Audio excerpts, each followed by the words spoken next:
neurotransmitters in brain as it relates to emotions.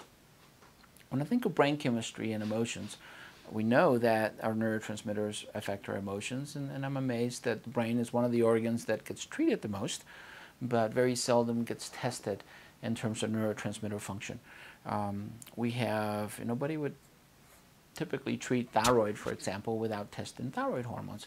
Well, we have many neurotransmitters in the brain, some of which are excitatory, they fire up the brain, some of them are calming and relaxing, and many emotional issues are simply imbalances between those ratios, between those neurotransmitters.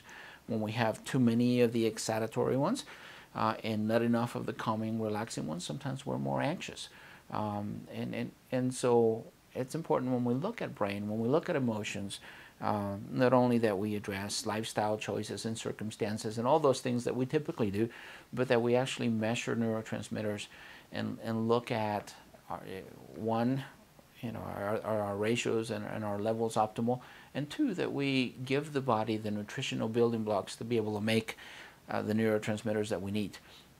All of the medications that we use that affect brain chemistry tend to work either at receptor sites or at the breakdown of the specific neurotransmitter. For example, an SSRI, a serotonin reuptake inhibitor like Zoloft, like Celexa, like Prozac, is taking the serotonin that you have, it's slowing the breakdown so that that low serotonin that we have stays around longer in the brain. So it helps us with symptoms, but it used to bother me that I would put people on some of those medications that would feel better, but when I would try to back them off the medications, they would feel bad again. And at some point I said, hey, people are not deficient in Prozac or Zoloft. There's something else that I'm missing.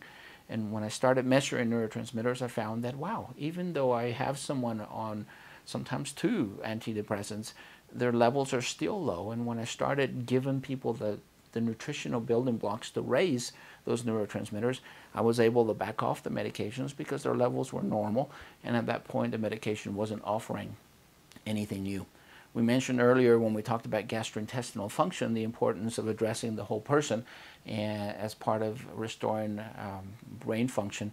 When we can absorb the protein properly, when we have normal amino acids and cofactors and B vitamins and minerals, then our body can maintain those optimal neurotransmitter levels, and then we can maintain optimal emotions without the need for medications.